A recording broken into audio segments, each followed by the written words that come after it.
Yes, you could be a badass at making money.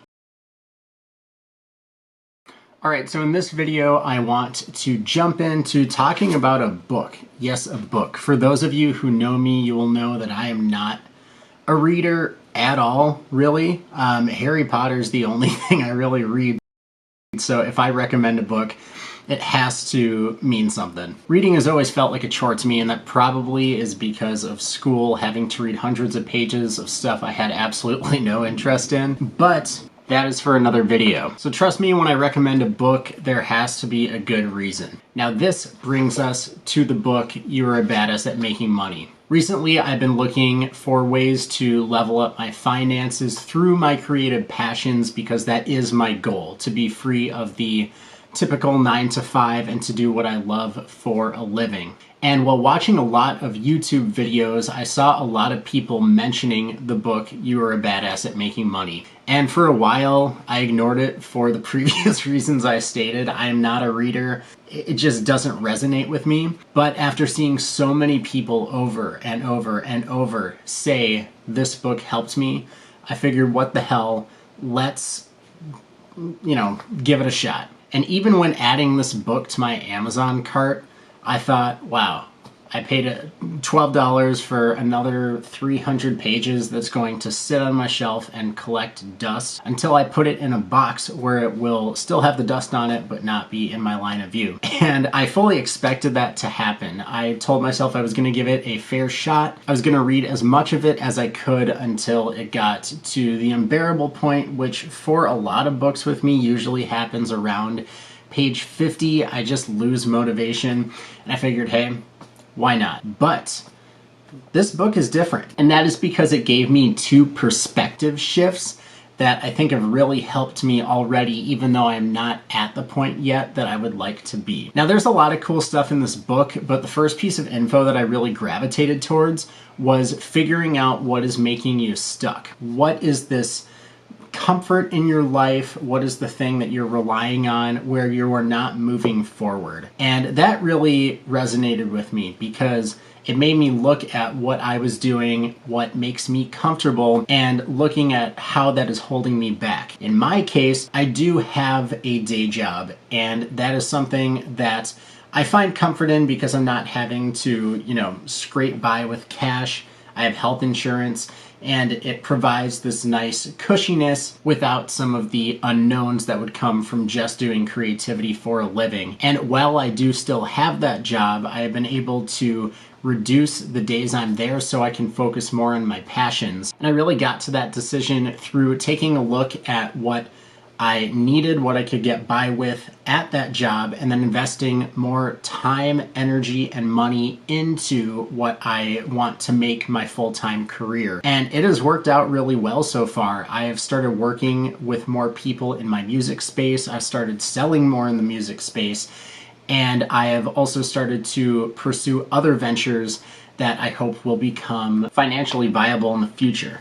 The second topic, and this ties into the first a little bit, is taking a risk. Now, with videos like this, talking about a book that inspired you, I'm sure there's always some mention of a risk, but this one really hit it home with me because of the way it was framed. For me, the risk was putting myself out there in ways that I hadn't before. With my music, I, for the most part, run a beat channel, which is faceless. I do have ties to my social media on it, but the actual content itself does not involve me. And this book inspired me to start a reaction channel. I'm working on a cooking blog and YouTube channel, as well as the channel you're watching now. And that might seem like a lot, but it's what works for me, and it's what I actually want to do. YouTube has always been a big passion of mine as a viewer, and I've really gravitated towards the whole structure of the platform and how you can use it to branch out to do other things. And this book inspired me to take that a step further. And in doing so, this also allowed me to step back from my Type Beat channel a little bit, which,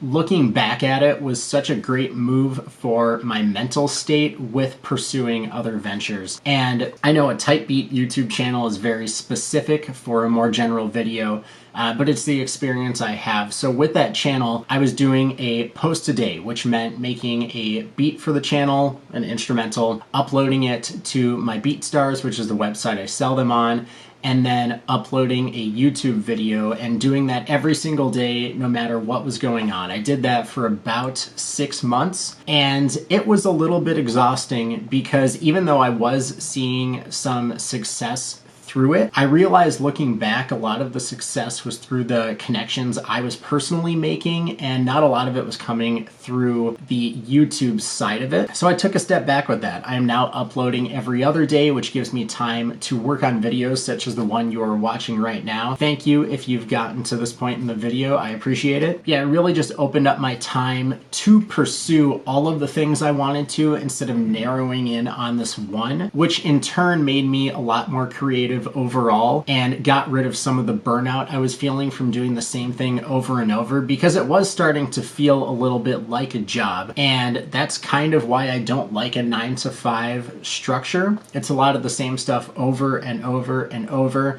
and there's not a lot of room for new ideas or creativity in the space, and I wanted to make sure that my passions were not falling into the same trap. And the last thing this book inspired me to do was become more direct with my desires. As I mentioned in the previous points, doing creativity for a living is what I want to do.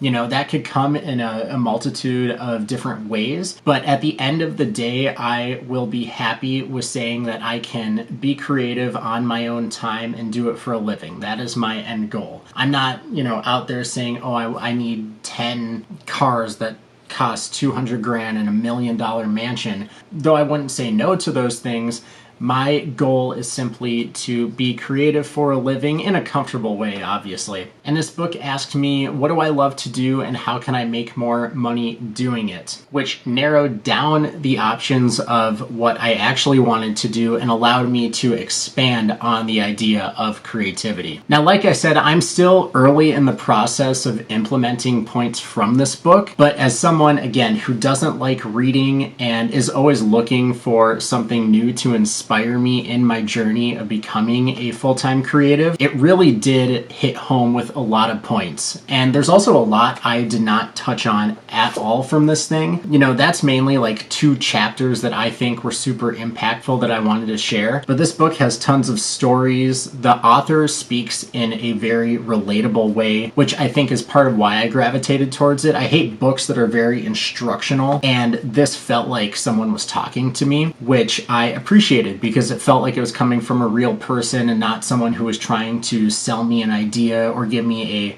structured step-by-step process of how to do something. It was just very real and very raw. Now, with all that being said, I hope you were able to find some inspiration through this video. If you do want to pick up this book, I highly recommend it. I have no affiliations with the author or anything. I just, with being impacted through this book, wanted to share it with other people who might be in a similar situation with me in terms of the headspace of being able to read a book, and tell you that this one is worth it if you are wanting to maybe take a look at what you are doing currently financially and how you can get from point A to your end goal, and how you might be able to implement some of the ideas from this book to achieve it. Thank you so much for watching this video. If you liked it, like and subscribe, and I will see you in the next one.